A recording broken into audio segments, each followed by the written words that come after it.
Sometimes in life we can get confused by other people's actions. This confusion can lead to misunderstandings, which then could lead to conflict. Before you decide whether your understanding is correct, try perception checking.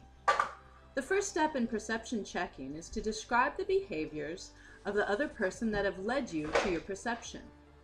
The second step in perception checking is to add your interpretation of their behavior to a statement. Here is a scenario where perception checking was not used primarily. Take a look and see whether you think perception checking is a useful tool or not. Did you dust this? Nope.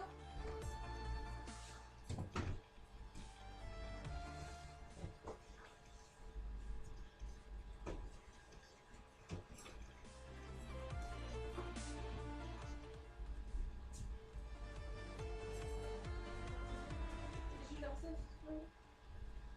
No.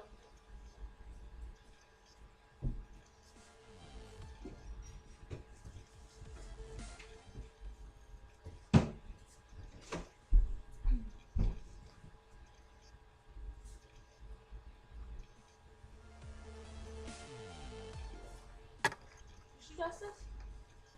Really? Susan, you're doing a horrible job here today. You're starting out into space and you're just moving your hand back and forth over the furniture. You're not dusting. You've been battling like a buffoon all day long. What the hell is wrong with you? Susan is really out of it today. Usually she is happy and working energetically. What could be going on with her? All seems to be going well in her life. School is fun and exciting. Her personal life has never been better. I wonder if Susan is ill. Susan, you have asked me the same question 3 times today, and you seem to be drifting off into space. Are you preoccupied with something else other than work? Or are you feeling sick? Another way to communicate effectively is to use specific language. The procedure to using specific language is as follows. Assess whether the word or phrase to be used is less specific than it could be. Next, pause to consider alternatives. Then, select a more specific word or give an example or add details. Here is an example of the incorrect way to use specific language, as well as a correct way to use specific language. I really can't believe that you came to work today. You're totally out of it, spreading your nasty germs all over the place, and on top of that, you expect to get paid? What kind of lame crap is that? Now I'm stuck cleaning this whole house by myself because I don't have time to call anyone else for help. Get the hell out of here! And the correct way. Susan, I'm sorry that you're not feeling well today and that you're tired. You should have called me this morning before you came into work. I would have asked you to stay at home. As well, I could have called in someone else to fill your position today. It is important for you to allow your body to rest so your attention to detail can be at an optimum level when you're at work. I also feel that you are being a bit inconsiderate towards the coming guests by the possibility of spreading your germs. Please go home, rest, and feel better soon. Speaking clearly is a prime example of productive communication. But in order to have a productive conversation, one must listen as well. Paraphrasing is a response that conveys your understanding of another person's message. Paraphrasing is used to increase listening efficiency, to avoid confusion, and discover the speaker's motivation. First, you want to listen carefully to the message. Notice what images and feelings you have experienced from this message. Determine what this message means to you. Create a message that conveys these images or feelings. Here's an example where paraphrasing is not used and where paraphrasing is used. Mom, Joe and I have been together forever now, and you're never going to let us do anything outside of talking on the phone.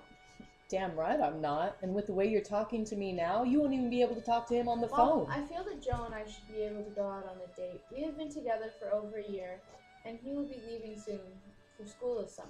I don't have much time left with him. So what I hear you saying is that you feel that because you two have been together for over a year now, I should be able to trust you to go out on a date. As well, you would like to spend as much time with him as possible before he leaves for college. I will speak to your father about this and think about it, and maybe we can work something out. Though Mexico and the United States are neighbors, they differ in many ways. If you're a citizen of the United States and plan to visit to Mexico, here are some common cultural, nonverbal differences you would do well knowing about. Take a handshake, for instance. In Mexico, the woman is the one to initiate the handshake to the man. If she does not offer her hand to the man, he should not try to shake hands. In the US, men and women shake hands in greeting initiated by the man or the woman.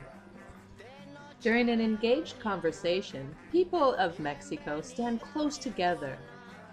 To show discomfort in that situation would be rude. While people in the US usually stand at a distance about 18 inches or more between each other.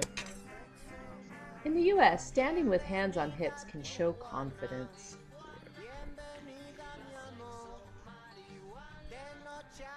While in Mexico, hands on hips represents anger and hostility. Have you ever heard the term, "I'm on Mexican time"? In Mexico, deadlines are given loosely and dinner should come first. You eat and have coffee and then talk business. In the US, when a deadline is given, all energy is put to getting the deadline met. Trying to communicate with somebody. Having a concise vocabulary is key.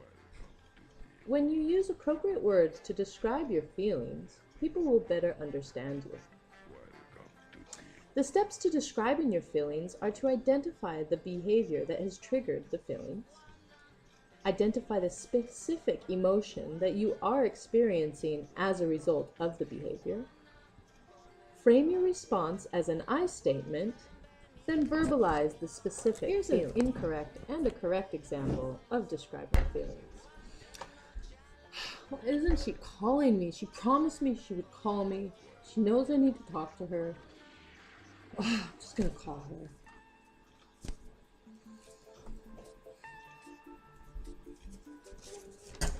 Hello? Yeah, remember you said you were gonna call me?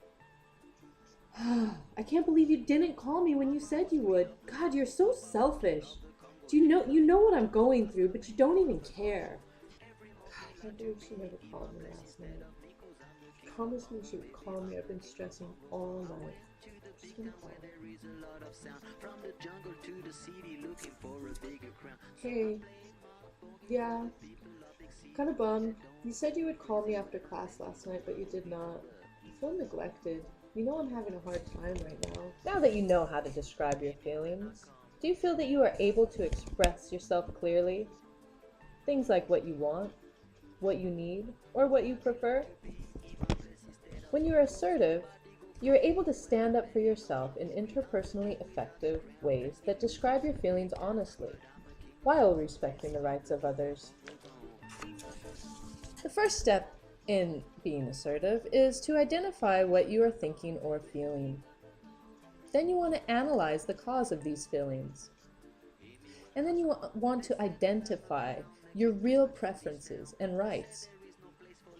Use describing feelings and describing behavior skills to make I statements that politely explain your position. The upcoming skits are examples of passive behavior, aggressive behavior, and finally, assertive behavior. Mom, I really want to go to this party. Everybody's going to it. I can't miss out. Oh, do you really think it's a good idea for you to go? I don't think it's a good idea, but if you think it's a good idea, I guess it's okay. Oh. Mom, I really want to go to this party. Everybody's going. I can't miss out. There's no way in hell you're going to this party. Mom, I really want to go to this party. Everybody's going. I can't miss out. You know, I understand how important going to this party seems to you, but the problem is that I feel really uncomfortable at the thought of you going. I know some girls who were badly mistreated at a party at the same beach with some of the same kids that you told me are going. I'm sorry you feel as though you'll be missing out. You know, maybe we could do something else. Like maybe you can have some friends over that night for a movie. But I'm gonna have to say no. You cannot go to this party. Did you write this skit? Yes. Oh. Thank you for taking the time to have watched this skills demonstration video. I hope that you found it informative and entertaining. Ahui ho.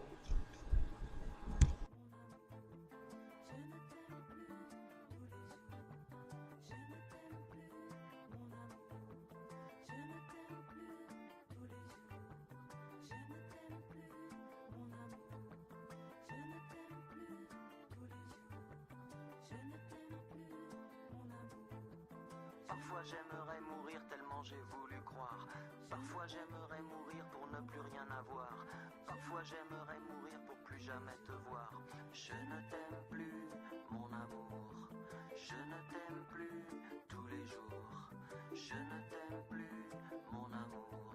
Je ne t'aime plus tous les jours. Parfois j'aimerais